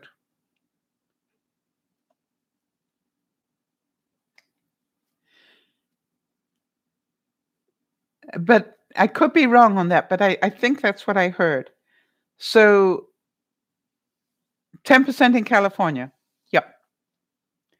So so do you understand that my realtor was really keen for me to get rid of the property before the end of May,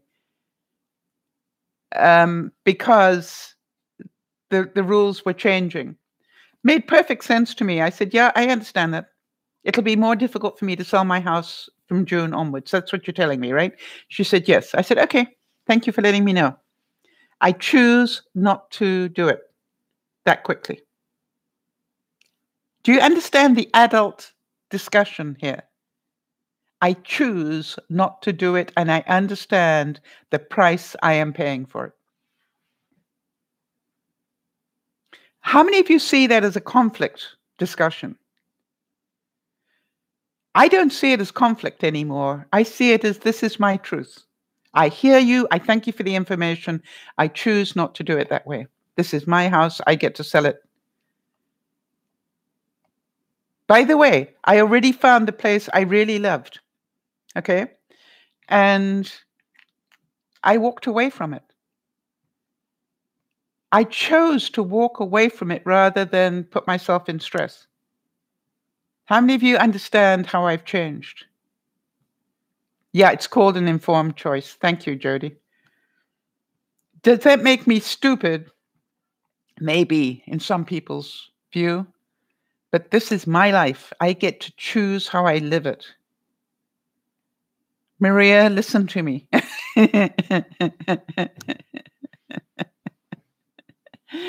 All the stress, I want you to concentrate. I could give you a big hug, Maria. All the stress that you feel this week, all right? I want you to hear me going, hello, who's causing you this stress? All right? I want to tell you, Jody, it totally is new for me. I don't mind telling you that. Oh, you're gonna Oh, that's great to hear. So Beth's saying she uses Ensure in her smoothies. Yeah, I just used it in my coffee. That you see, Beth, I wanted to teach you how to be able to get the good stuff into your body by drinking it rather than eating it, because you had it in your mind that had to keep eating, and I said start drinking your stuff rather than eating it. Right? Smoothies are way easier because you can sort of drink on the go and do stuff. Rather than sit down and eat something. I want to tell you, I make soup out of meals, Beth. You know what I mean? I literally have meals that I've frozen, and rather than eat them as a meal, I'll throw the whole lot in the blender, blend them up as a soup because it's easier to drink it than it is to sit down and eat it. And my kid really loves to have soup for some reason. How many of you see soup as a comfort food? And I will sit there and I'll be dunking. I dunk bread too. I will dunk my roll. I'm allowed a roll. And I'll dunk my roll. And the kid in me loves it. Whereas if I actually had produced it as a meal, I probably wouldn't enjoy it as much. And there's something really strange. I don't know why that is, but a cup Yeah, a cup of soup somehow or other is just as filling. I probably would have twice as much if it was on a plate. Isn't it weird? I just don't need as much when it's soup. I don't understand the logic.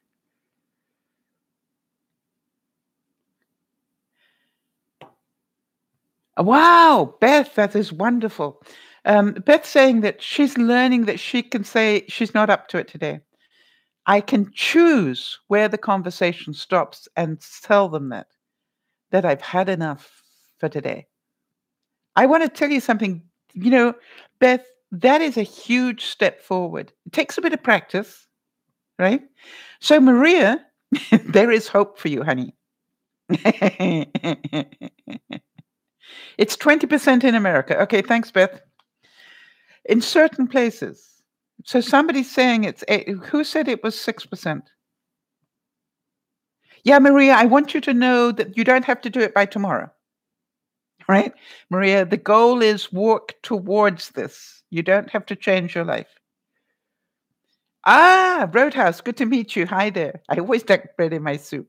I'm not a crackers and soup person. No, I'm not either. Coco, why do I not ever recognize you as that?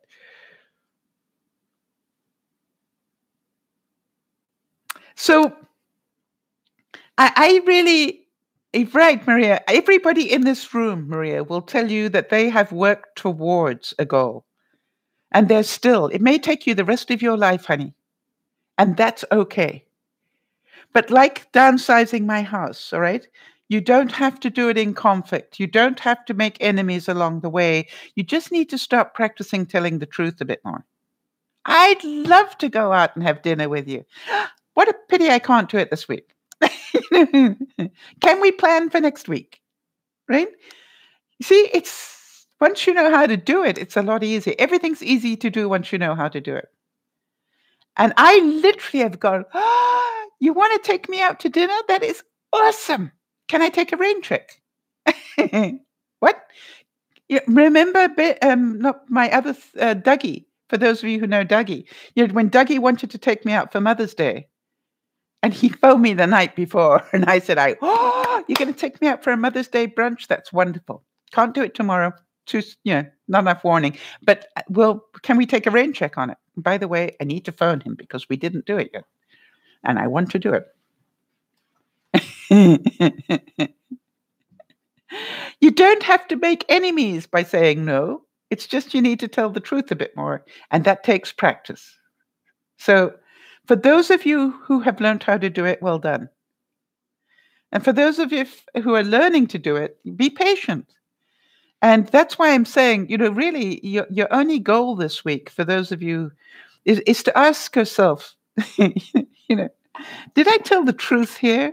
Or did I just turn myself into a pretzel? Is what I would, suggest. Maria, start really being honest with yourself, right? Did I really want to say yes to this? And if the answer is no, why did I?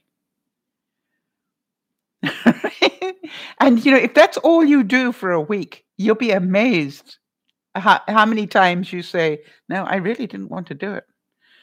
And what was your excuse? My culture. I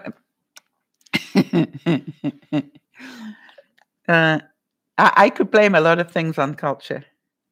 I guess we could still have slavery today if we did that, right?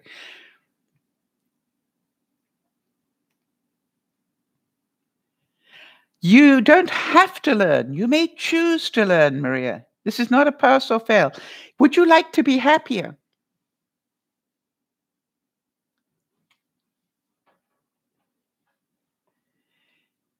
Do you know one of the things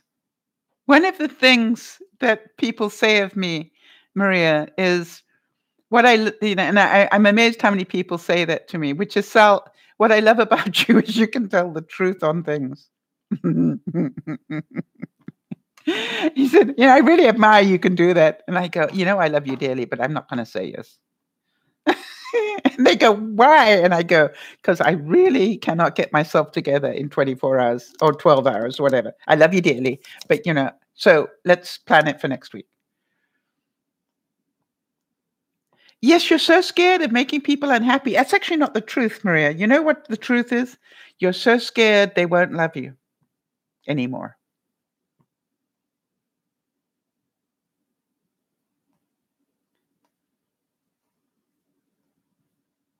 But how many people depend on you that you've become the doormat, Maria? Oh, this is a big topic. Huge topic.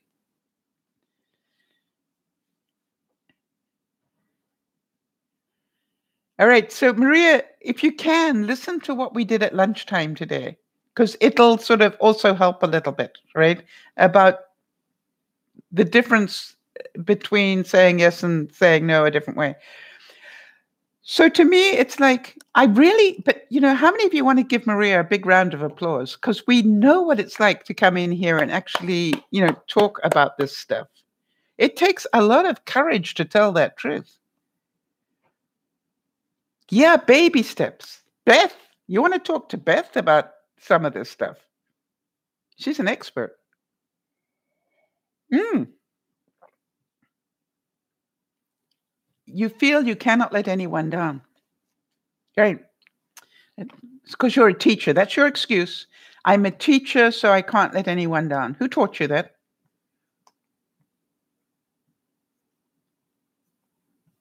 Who taught you that teachers cannot let anybody down?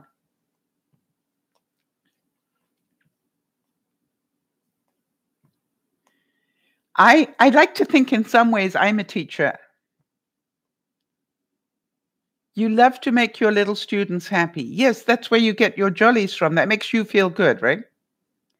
So, yes, I guess you taught yourself that. And is it the truth? Or is it a lie that you tell yourself?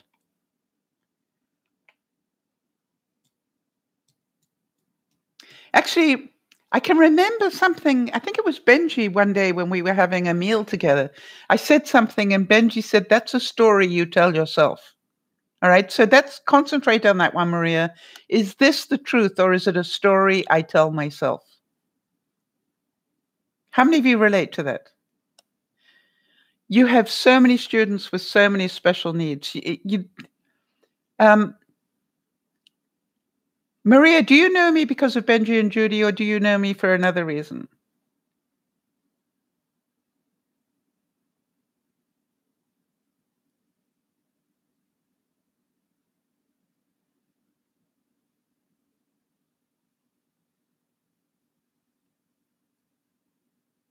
Okay. So, Maria, it is now June. Do you know that I am still trying to sort out some December issues? Do you think I find that really frustrating? But it is what it is, and I'm going to let some people down, and some people are probably not going to get what they thought they were going to get.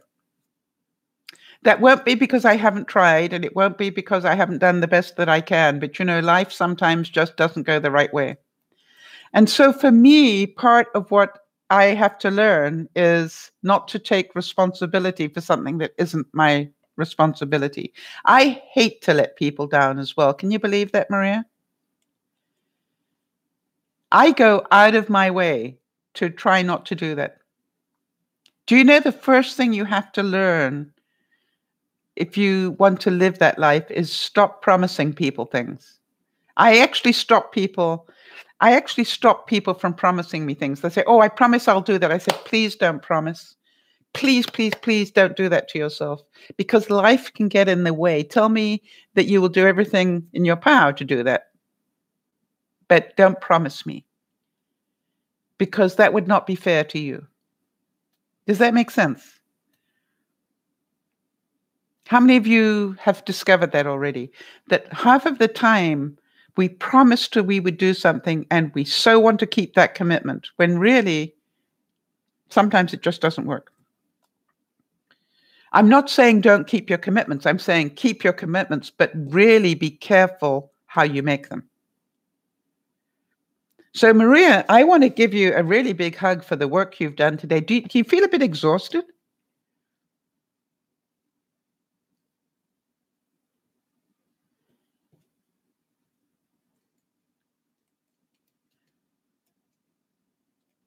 And the reason I say that because it's sometimes it's really exhausting to actually talk about this stuff. Yeah, emotionally exhausting. So everybody's going to give you a big hug now.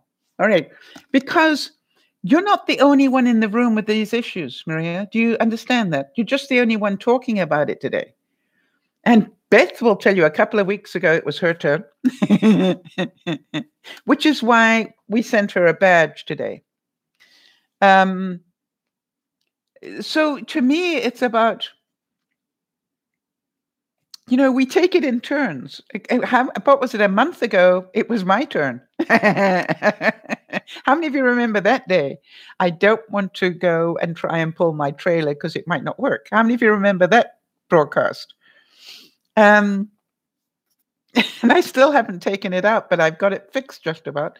So, it's like we take it in turns, Maria. This is not that you're the loser here or whatever. You'll probably do a number on yourself later. It's not about that. It's like not only did you help yourself today, but you helped so many other people. That's what you need to know. And I always thank the people who are prepared to tell their truth, because you end up helping so many people you don't even realize. And for that, I really thank you. Because we never know who's watching this later that needs to hear the same stuff, honey. Do you understand that? I've had viewers who tell me that they have watched me for months, never come in and discussed anything, but they have watched me. I remember one viewer telling me she watched me in tears for 3 months. In tears. Before she ever came in and started to chat with us. And I said, I don't care. The main thing is, do you feel like you want to make some changes? And the answer was yes. So, I know what it takes. I know how difficult it is, and I know it can take the rest of your life, and that's okay with everyone in this room. Right? And so to me, it's like, thank you for telling your truth. Beth, are you serious? A year? Why am I laughing? Okay, Beth, I've got to ask an honest question. Right? So, Beth, was it that you I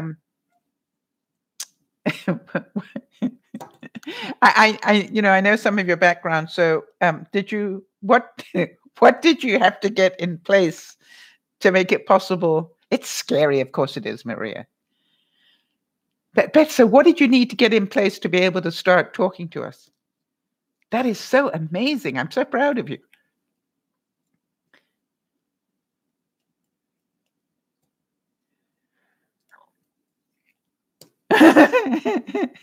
Something you said. You see, and you will never know how many people you have helped. You see, this is the whole thing.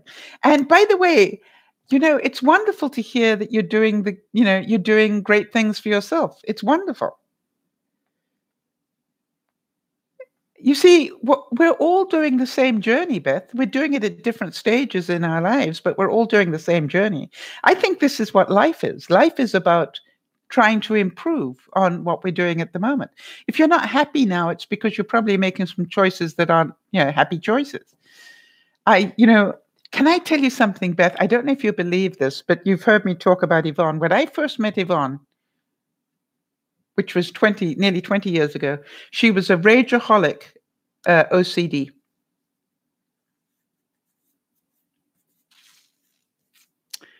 Her pace was perfection.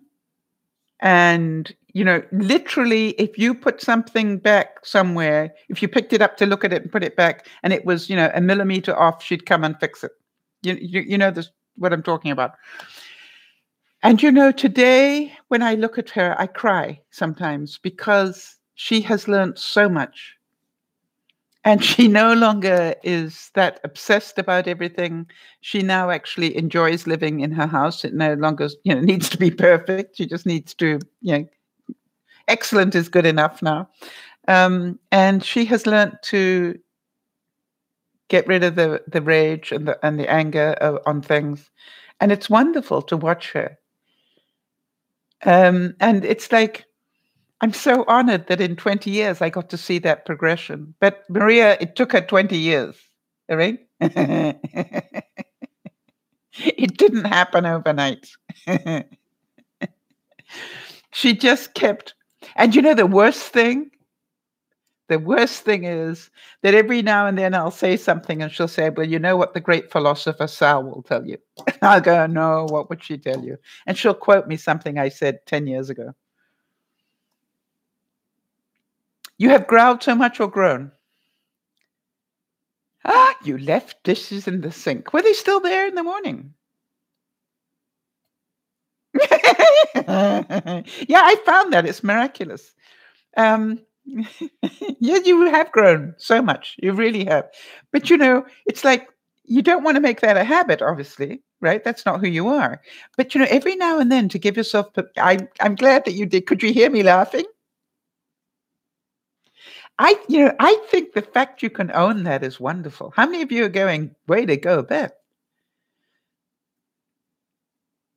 And so, the trick is we have got such stress in our lives today. Externally, we don't want to create any more. And that's what I am hoping you guys are understanding. All right?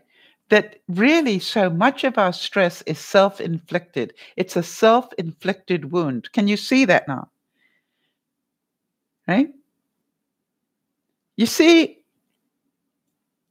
by telling our truth on these issues, we help one another.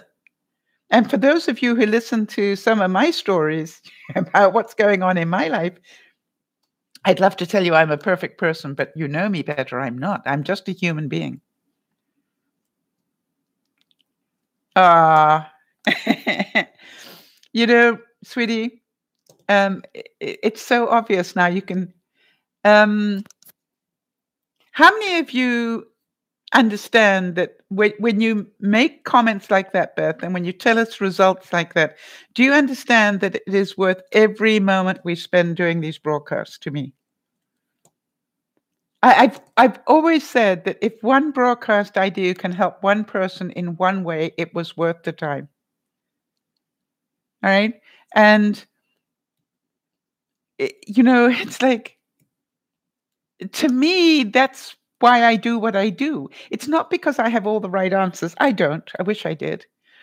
It's because I know that people need to hear these things. I know people need to hear other people explain that they occasionally leave dishes in the sink, and funny enough, they're still there the next morning. No, actually, Beth, do you know something? The person that you owe a lot to is yourself. Do you understand that? You do understand that, I hope, that the person who did this isn't us. The person who did this was you. You listened. You could have just put the shutters down and not done anything and said we are full of, the brown sticky stuff. But you decided to hear what we were saying and try it. And I don't ever want you to forget that you did this, Beth. I flapped my lips and gave you some opinions. What you did for yourself, you did it. All right? You didn't keep buying into the excuses. You actually did it. Right? When you do the work, your life changes. Am I right, Beth?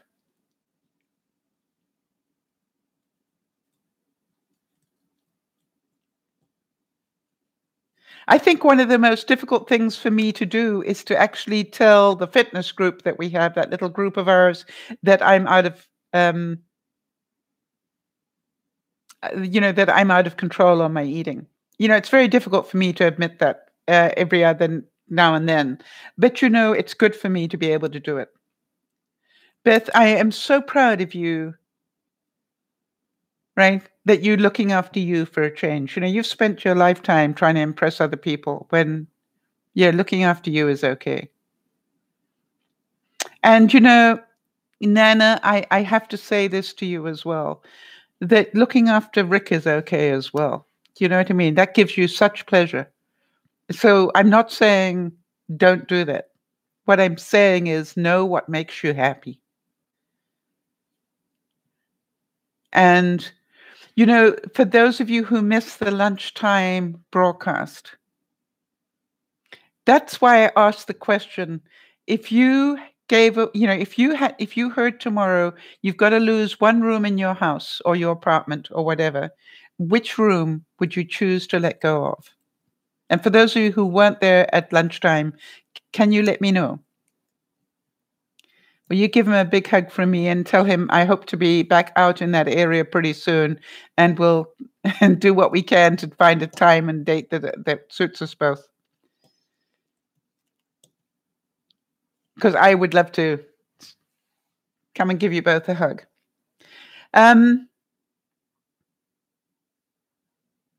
The interesting thing was how many people said they would give up their dining room. And the number of people who were in that broadcast who realized that their dining room is a room that they had for other people and they never use it or very rarely use it. And this is like, why do we do that? Why do we have this formal dining room or formal sitting room or whatever when we don't use it? It's like a good cry really does cleanse the soul, and it'll stop you having a heart attack. They tell me. It's actually very healthy to have a cry. So, well done, all of you. I'm very, very proud of you all. I'm going to go and have some Chinese food now. I really paced myself very well. I had half of it at lunchtime. I'm not going to have the other half of it now for dinner.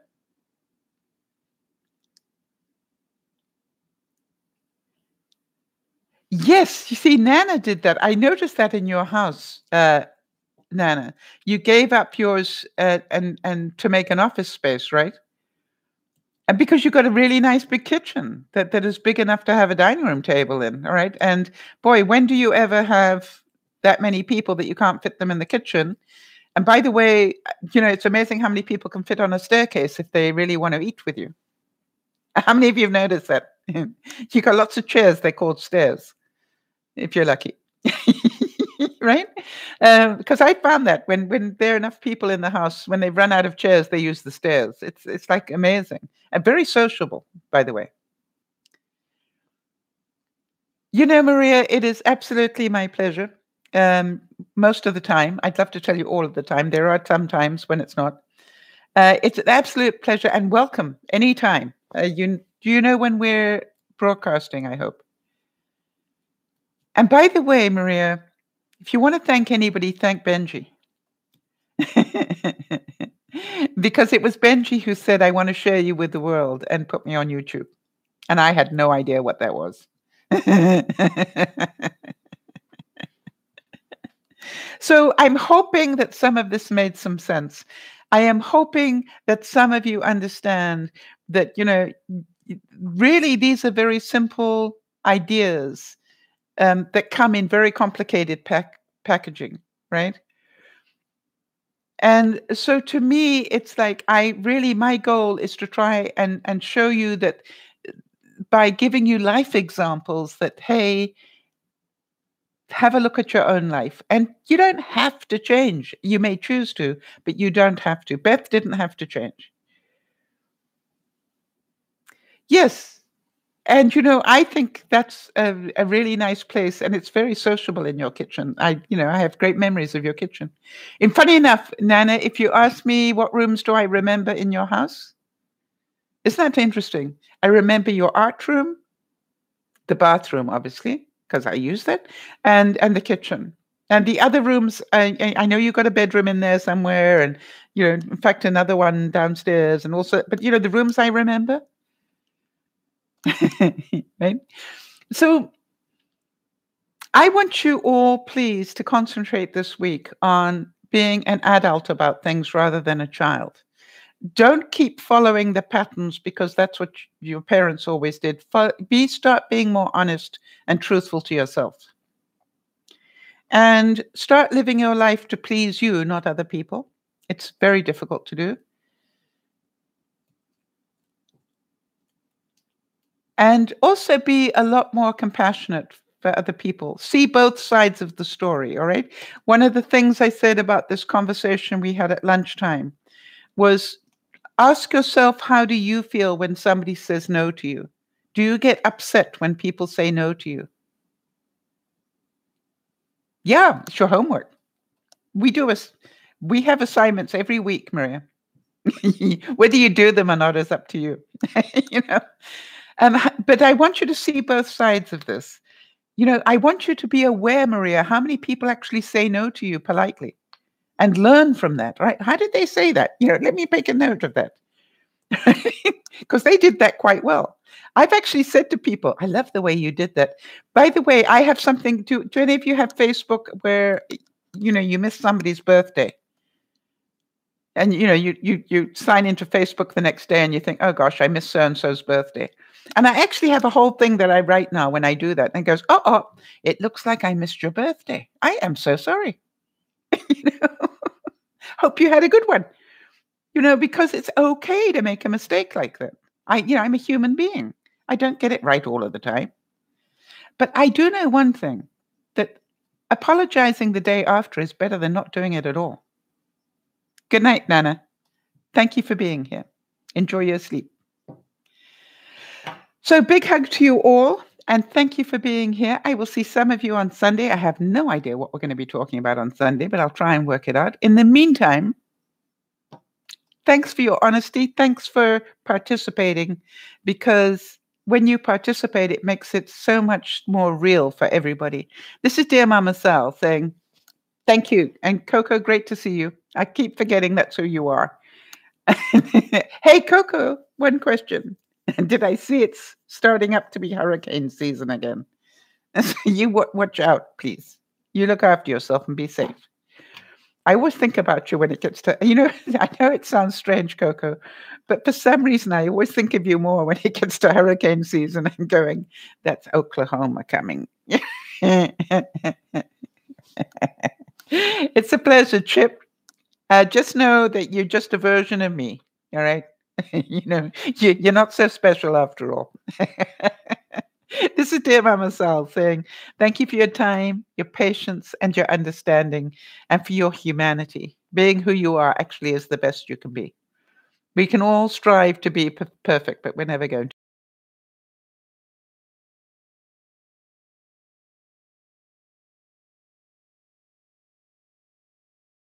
After you, because you're very special. Bye bye for now.